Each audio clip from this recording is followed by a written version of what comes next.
حج میں اللہ تعالیٰ نے صفات جمال کو رکھا ہے، جمال والی پیار والی صفات حج میں رکھی گئی۔ پہلے تو بدر نے اپنے بندے کو فرمایا، اے بندے آ جا، میرے پاک گھر پہ آ جا، استعداد ملی ہے، پھر وقت نہ ضائع کر، آ میرے دربار پہ آ جا، اور یہاں تک کہ جتنے بھی گناہ لے کے آئے گا سب کو بخش دیا جائے گا۔ پھر دنیا کے اندر مختلف زبانیں ہیں، اللہ تعالیٰ نے اپنے بندوں کو اکٹھا کیا۔ یہ جو حج کا مقصد ہے یہ اجتماعیت ہے۔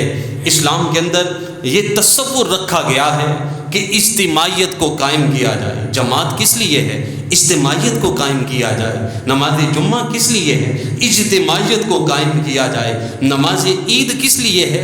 اجتماعیت کو قائم کیا جائے۔ اسی طرح حج کو سال میں ایک مرتبہ رکھا گیا تاکہ پوری دنیا سے مسلمان ایک مقام پر اکٹھے ہو جائیں اور اللہ کی بارگاہ میں حاضر ہوں۔ تو پھر یہاں پہ جو آنا ہے، حج کے لیے جو آنا ہے، فرمایا پھر دیوانہ وار آؤ، پھر عاشق بن کے آؤ، چونکہ یہاں پہ اللہ تعالیٰ کی صفات جمال کو دیکھنا ہے، صفات جمالیہ کا مظاہرہ ہوگا۔ پھر بندہ کیا کرتا ہے؟ فرمایا کہ اپنے لباس جو بھی ہیں ان کو اپنے علاقوں میں پہنو، لیکن میرے دربار میں آنا ہے تو پھر 2 چادریں باندھو۔ آپ نے جو بھی تمہارے علاقوں کے ہیں، کوئی امامہ باندھتا ہے، کوئی ٹوپی پہنتا ہے، لیکن حج کا ارادہ کر لیا ہے، احرام باندھ لیا ہے، اب اپنے سر کو ننگا کر لو، ننگے سر کر کے اب تم سفر کو شروع کرو۔ یاد رکھو کہ اب سفر کے اندر نہ تو تم نے میل کو کچیڑنا ہے، نہ کوئی بال توڑنا ہے، نہ کوئی ناخن کاٹنا ہے، نہ کوئی خوشبو کی چیز استعمال کرنی ہے، نہ کوئی زینت کی چیز استعمال کرنی ہے کہ اب تم اللہ کے دربار میں جا رہے ہو، تم مجنوں بن جاؤ، دیوانے بن جاؤ، عاشق بن جاؤ۔ اور میاں صاحب فرماتے ہیں جو کوئی جسدا عاشق ہوندا اسے دی گل کردا، سو مکر بہانے کر کے اسے دے مرنے مردا۔ اب جی حاجی سفر کر رہا ہے، حج کے لیے جا رہا ہے، دیوانہ بن گیا ہے۔ اب وہ شخص کہ جس کا لباس بڑا عالی شان تھا، لیکن اللہ کی بارگاہ میں جانا ہے، 2 چادریں پہن کے آؤ۔ پھر آپ نے بھی دیکھا ہے جب کہیں دعوت ہوتی ہے نا، بڑے لوگ جب دعوت کرتے ہیں تو مہمانوں کو پہلے ایک جگہ پہ جمع کرتے ہیں، ایک جگہ پہ اکٹھے کرتے ہیں، پھر آگے دعوت کے لیے دوسری جگہ پہ بلاتے ہیں۔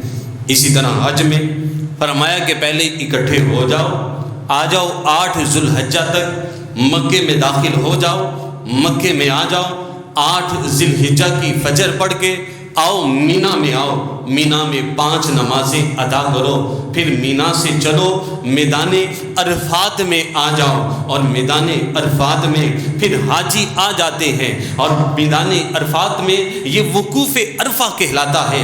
وقوف عرفہ یہ حج کا رکن اعظم ہے، سب سے بڑا رکن حج کا یہ وقوف عرفہ ہے، اور جو اس وقت کے اندر یہاں سے میدان عرفات سے گزر جائے وہ بندہ حاجی ہو جاتا ہے۔ یہ وقوف عرفہ ہے۔ یہاں کس لیے بلایا ہے؟ کہ یہ وہ مقام ہے کہ جس جگہ پر اللہ تعالیٰ نے حضرت آدم علیہ السلام کی توبہ کو قبول فرمایا تھا۔ بندے آ جاؤ، میدان عرفات میں آ جاؤ، اور یہاں آ کر عبادت کرو، دعا کرو۔ تو میں نے آدم علیہ السلام کی توبہ کو قبول کیا تھا، میرے بندوں میں تمہاری دعاؤں کو بھی قبول کر لوں گا۔ اب دیکھیں یہاں پہ نا وقوف عرفہ میں حج کیا ہے؟ صرف دعا کرنا، لبیک اللہم لبیک، یہ صداؤں کو بلند کرتے رہو، دعا کرتے رہو۔ حج ہے جو وقوف عرفہ کے اندر صرف دعا کرنا ہے، سارا دن دعا کرتے رہو۔ اور یہاں پہ دعا کرنی ہے اس لیے رکھی گئی ہے کہ اگر اللہ تعالیٰ 2 رکعت نماز رکھ دیتا، اللہ اس بات پہ قادر ہے، پھر بھی حج ادا ہو جاتا۔ لیکن آپ کو معلوم ہے کہ عورتوں پر کچھ دن ناپاکی کے ایسے آتے ہیں کہ جس میں نماز پڑھنا منع ہوتی ہے تو اب اگر حج نماز کا نام ہوتا تو پھر ان عورتوں کا حج رہ جاتا۔ اسی وجہ سے اللہ تعالیٰ نے حج کو دعا فرما دیا، دعا کرتے رہو تمہارا حج ہو جائے گا۔